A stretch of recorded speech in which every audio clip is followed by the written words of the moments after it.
Hi, world history. Welcome to U5-L3, Mongols and Ming. This is Miss Corey. So today, your job, you're going to watch this ed puzzle, answer the questions. Questions that are in blue text are going to be questions I want you to answer directly on the ed puzzle. Any important concept will be in red text, so make sure you are following with your study guide. So here are the learning targets today. Describe the development of civilizations in Eastern Asia. Today we're going to talk about the Mongol Empire, which is part of Mongolia and China, and compare and contrast the cultures of China and Japan, including the consolidation of belief systems. So that's going to be more next time. So Genghis Khan, also known as Chinggis Khan, is one of the most famous historical figures ever. So, here's my question. Have you heard of him? If so, what do you know about him? If you haven't heard about him before, that's okay. Just say I haven't heard about him or something. So, Genghis Khan was once the ruler of Mongolia and China. One of Genghis Khan's most famous quotes is, "If you want to retain your possessions and conquer your enemies, you must make your subjects submit willingly and unite your diverse energies to a single end." So, from this quote, what kind of ruler do you think Genghis Khan was? There's no right or wrong answer. Just take your best guess.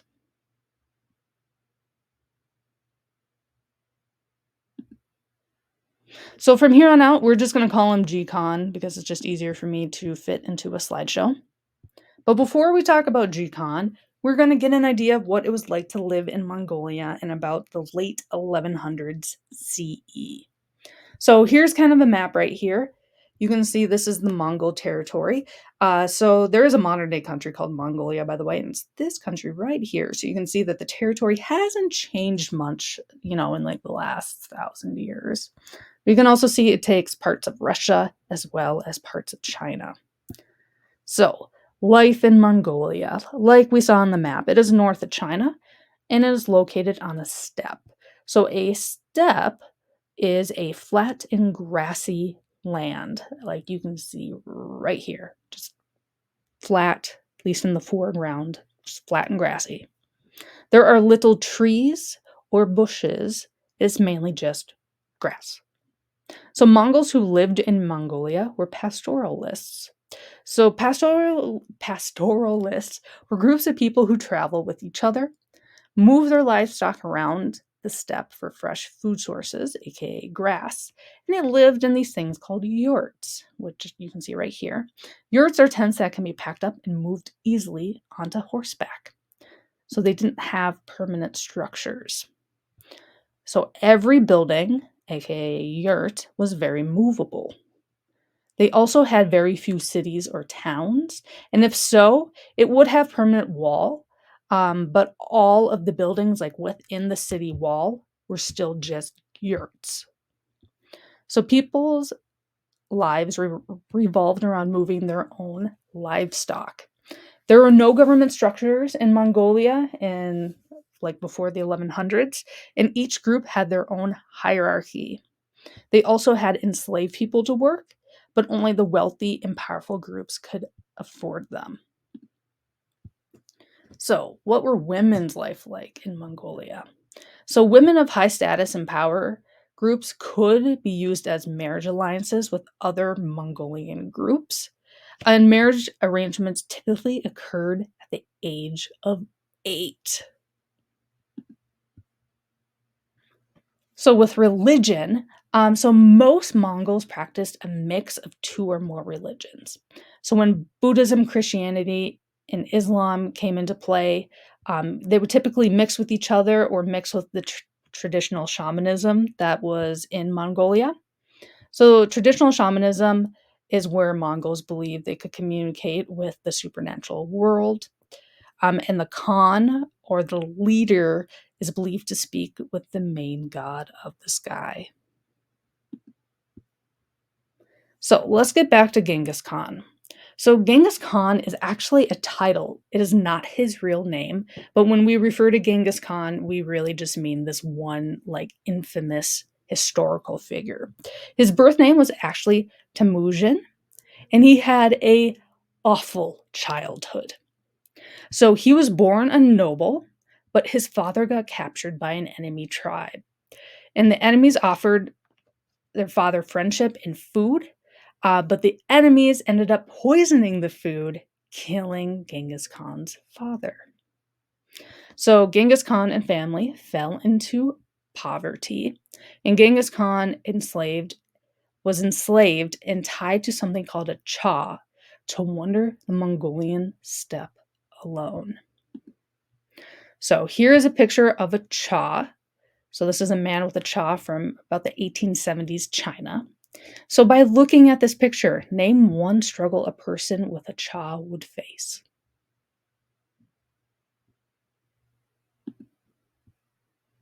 Yeah, there's a bunch of big struggles someone would face, including the board being too big, that you can't actually reach your face, so you can't use your hands to eat or drink or even scratch your nose. And these people relied on passerbys to hand them food, and the cha could weigh up to 33 pounds all around your neck. So at 15 years old, Genghis Khan was rescued by a group called the Kayruts. There he learned to respect all religions. He was also taught military tactics, necessity of dealing harshly with enemies, the culture of Inner Asia, and economics. So in 1206, the Kayruts and allies became one group called the Mongols. And the Mongols would appoint Genghis Khan as their leader. Remember, Khan means leader.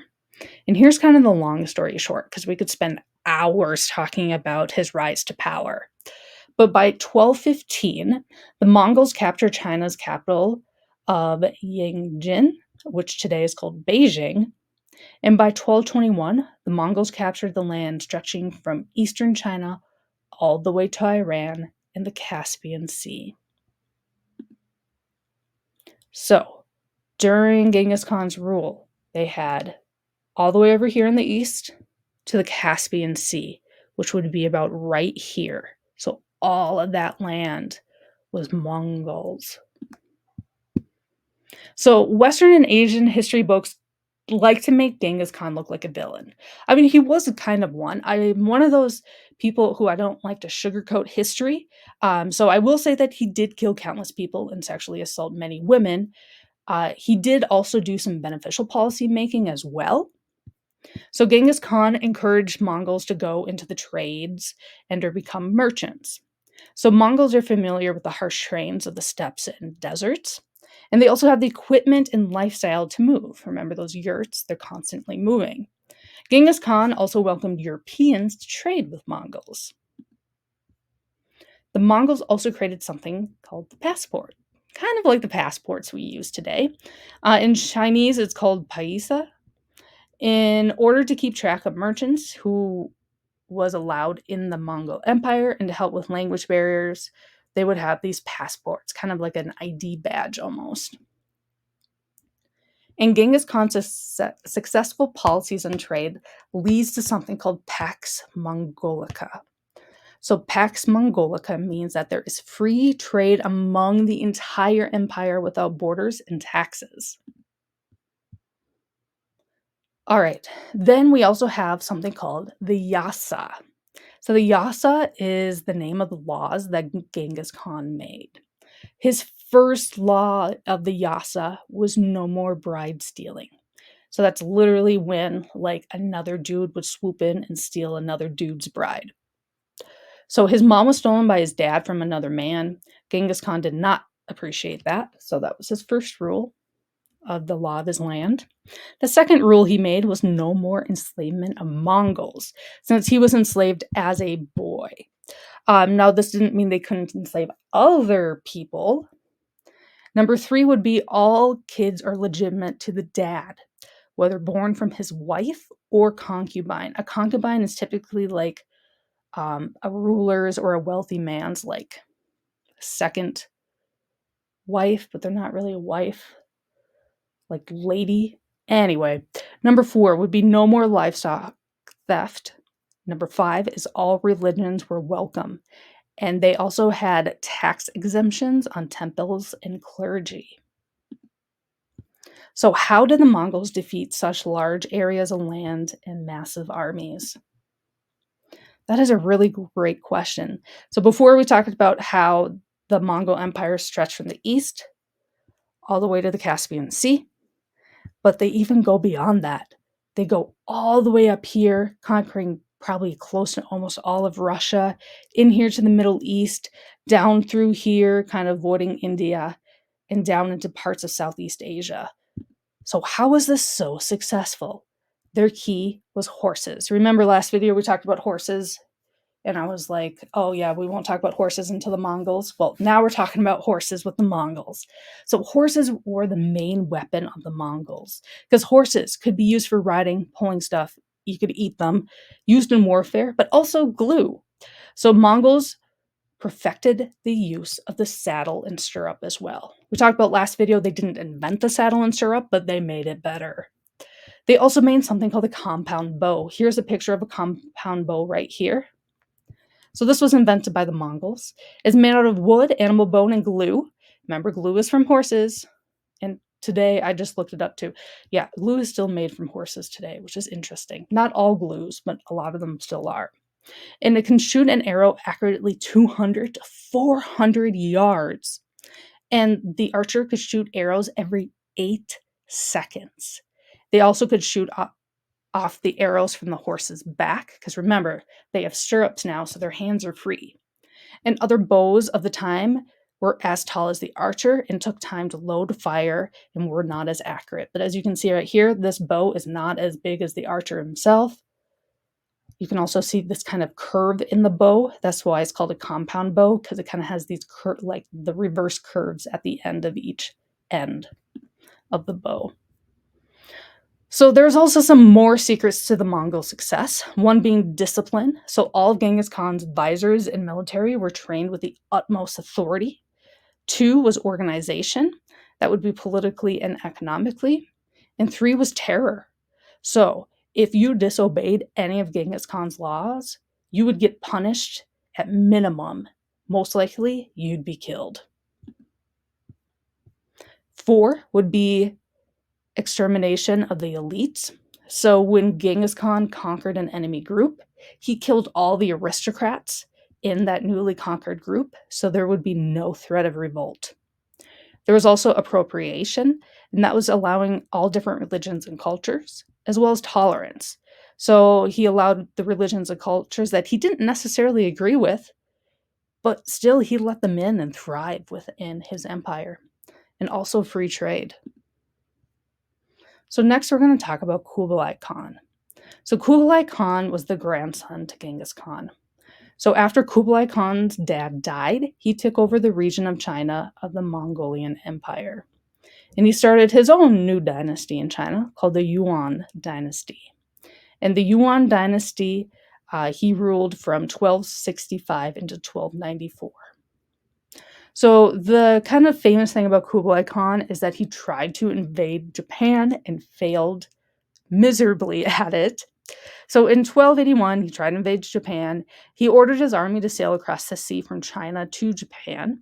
And Japan is preparing to fight, but they knew they were going to lose because there was no way they could defend themselves against Kublai Khan and his massive military. But there was a huge typhoon, which in the United States we call a hurricane, that prevented the Mongols from coming to Japan's shore. Japan saw this as some sort of divine intervention, like the gods saved them, and they called this incident a kamikaze, meaning a divine wind. So the divine wind came up from the gods and swept away Kublai Khan and his navy. Kamikaze is also a term that we're going to use in World War II, but that won't be until the end of the year, actually. Hard to believe. So let's talk about the downfall of the Mongols. So here's the short story to it. So Genghis Khan died in 1227. He had 4 sons who succeeded his territory. Those 4 sons has a total of 5 grandsons, which led into more splitting of the empire. So pretty much what happened is the Mongol Empire split too much. It wasn't unified anymore, and by 1368, it ended.